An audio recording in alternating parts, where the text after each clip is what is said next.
हिंदू धर्म की पौराणिक कथा में सिर्फ देवी देवता ही नहीं बल्कि अलग अलग प्रकार के जीव जंतुओं, जानवरों और राक्षसों का भी वर्णन किया गया है। लेकिन इनके बारे में अधिकतर लोगों को जानकारी नहीं है। ऐरावत हाथी के बारे में तो आप सभी जानते ही होंगे, लेकिन बहुत से लोग ऐरावत हाथी के जन्म की कहानी नहीं जानते होंगे। जब सृष्टि के रचनाकार ब्रह्मा ने अंडे के छिलके के 2 हिस्सों पर 7 पवित्र भजन गाए, तो जिसमें से गरुड़ के साथ 7 नर और 8 मादा हाथियों का जन्म हुआ था। इस तरह से 3 मुंह वाले ऐरावत हाथी का जन्म हुआ। एक अन्य किंवदंती के मुताबिक सागर के मंथन के दौरान ऐरावत हाथी निकला था। यह काफ़ी शक्तिशाली और बुद्धिमान था, जो हमेशा भगवान इंद्र के साथ रहता था। हिंदू पौराणिक कथाओं का एक ड्रैगन वित्र राक्षस भी था।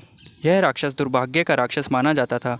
एक बार वित्रही राक्षस ने धरती का सारा पानी पी लिया और एक पहाड़ी पे जाकर छिप गया, जिसके बाद इंद्र ने ऐरावत हाथी की मदद से उस राक्षस को हराया और फिर धरती की उर्वरता और पानी को बहाल किया। क्या आपको पता है कि शिवजी जी के कितने पुत्र थे? अगर नहीं तो मैं आपको बताता हूँ, लेकिन उससे पहले हम शिवजी जी के शिष्यों के बारे में जानेंगे। शिवजी के प्रमुख 7 शिष्य थे, जिन्हें प्रारंभिक सप्तऋषि माना गया है। इन ऋषियों ने ही शिव जी के ज्ञान को संपूर्ण धरती पर प्रचारित किया, जिसके चलते भिन्न भिन्न धर्म और संस्कृतियों की उत्पत्ति हुई। शिव जी ने ही गुरु और शिष्य परंपरा की शुरुआत की थी। शिव के शिष्य हैं बृहस्पति, विशालाक्ष, शुक्र, सहस्त्राक्ष, महेंद्र, प्राचेतस, मनु, भरद्वाज। इसके अलावा 8वें गौरशिरस मुनि भी थे। शिव के शिष्यों में वशिष्ठ और अगस्त्य मुनि का भी नाम लिया जाता है। वैसे तो शिवजी जी के सिर्फ 2 ही पुत्रों के बारे में बताया जाता है, कार्तिकेय और गणेश जी।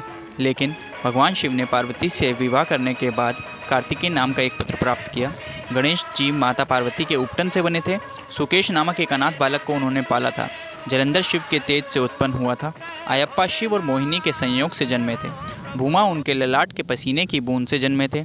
अंधक और खुजा नामक 2 पुत्र और थे, जिनके बारे में ज़्यादा उल्लेख नहीं मिलता है। एक बार ब्रह्मा, विष्णु और शंकर जी के बीच संवाद शुरू हुआ। यह संवाद था संसार में एक न्याय अधिकारी को जन्म देने का। यह संवाद तब शुरू हुआ जब देवों और असुरों के बीच लगातार युद्ध हो रहा था। असुरों को लगता था कि जब न्याय की बात आती है तो फैसला देवों के हक में सुनाया जाता है, परंतु असुरों के गुरु शुक्राचार्य को भगवान शंकर पर पूर्ण विश्वास था कि वे देवों के साथ असुरों के हितों की भी बात करेंगे। भगवान शंकर ने अपने भक्त शुक्राचार्य को निराश नहीं किया। भगवान शंकर ही थे जिन्होंने शनिदेव के जन्म के बारे में जानते थे। इंद्रदेव और शुक्राचार्य के बीच न्याय अधिकारी के अस्तित्व को जानने के लिए खलबली मची हुई थी। इस खलबली का नतीजा एक चक्रवात के रूप में आया, जिसका संचालन शुक्राचार्य कर रहे थे।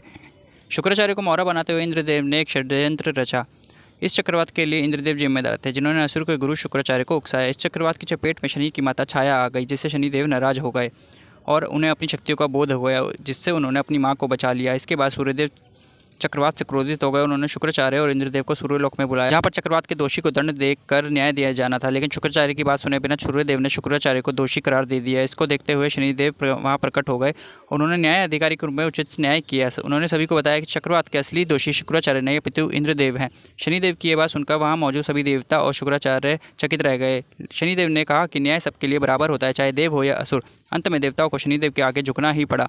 इंद्रदेव को सजा के तौर पर अपना मुकुट धरती पर उतार कर रखना पड़ा। दिल्ली के खेल गांव के पास 100 एकड़ जमीन पर बने स्वामी नारायण मंदिर को अक्षरधाम मंदिर भी कहा जाता है। दुनिया के सबसे विशाल हिंदू मंदिर के तौर पर इसका नाम Guinness book of world records में भी दर्ज है। इस मंदिर की खासियत यह भी है कि इसमें स्टील, इस्पात या कंक्रीट का इस्तेमाल नहीं किया गया है। यह मंदिर गुलाबी, बलुआ पत्थर और सफ़ेद संगमरमर के मिश्रण से बनाया गया है। इसे बनाने में लगभग 5 साल का समय लगा था। मंदिर को वास्तुशास्त्र और पंचरात्र शास्त्र की बारीकियों को ध्यान में रखकर बनाया गया है। इसमें 350 फुट लंबे, 315 फीट चौड़े और 141 फीट ऊंचे स्मारक हैं, जो बहुत ही आकर्षक हैं। इसका डिज़ाइन इस तरह तैयार किया गया है कि यह मंदिर कम से कम 1000 साल तक सुरक्षित रह सकता है। मंदिर में किसी तरह की इलेक्ट्रॉनिक वस्तुएं, सभी तरह के बैग, पर्स, खाद्य एवं पेय पदार्थ, खिलौने, तंबाकू एवं नशीले पदार्थ समेत कई व्यक्तिगत चीज़ों को अंदर ले जाने की अनुमति नहीं है। अक्षरधाम मंदिर की सुंदरता रात में काफ़ी बढ़ जाती है। यह मंदिर सोमवार को बंद रहता है। यदि आप अक्षरधाम मंदिर जाना चाहते हैं तो आप मेट्रो से भी जा सकते हैं। यह मेट्रो स्टेशन के काफ़ी नज़दीक है। हनुमान जी को हिंदू धार्मिक ग्रंथों में सबसे शक्तिशाली माना गया है। रामायण के युद्ध कांड में हनुमान जी और रावण के बीच भयंकर युद्ध हुआ था। इस युद्ध में हनुमान जी ने रावण को थप्पड़ मारे थे और रावण को चक्कर आ गया था। इस युद्ध में हनुमान जी और रावण के बीच थप्पड़ों से लड़ाई हुई थी। हनुमान जी ने रावण को तमाचा मारने के बाद 2 घड़ी रुके और फिर उन्होंने भी रावण को तमाचा जड़ दिया, जिससे रावण उसी तरह कांप उठा जैसे भूकंप आने पर पर्वत हिलने लगता है। रावण को थप्पड़ खाते देख आकाश से ऋषि वानर सिद्ध देवता और असुर सभी हर्षध्वनि करने लगे। इस प्रकार हनुमान जी और रावण में थप्पड़ों से लड़ाई हुई। फिर मौका पाकर रावण वहां से हट गया। हनुमान जी ने अनेक पराक्रमी राक्षसों का वध किया। इनमें धूम्राक्ष, अंकपन, देवांतक, त्रिशिरा, निकुंभ आदि प्रमुख थे। हनुमान जी ने रावण से कहा था, निशाचर, तुम्हें देवता, दानव, गंधर्व, यक्ष और राक्षसों से ना मारे जाने का वरदान है, परंतु वानरों से तो तुम्हें भयभीत होना चाहिए। इस तरह हनुमान जी और रावण के बीच युद्ध हुआ था।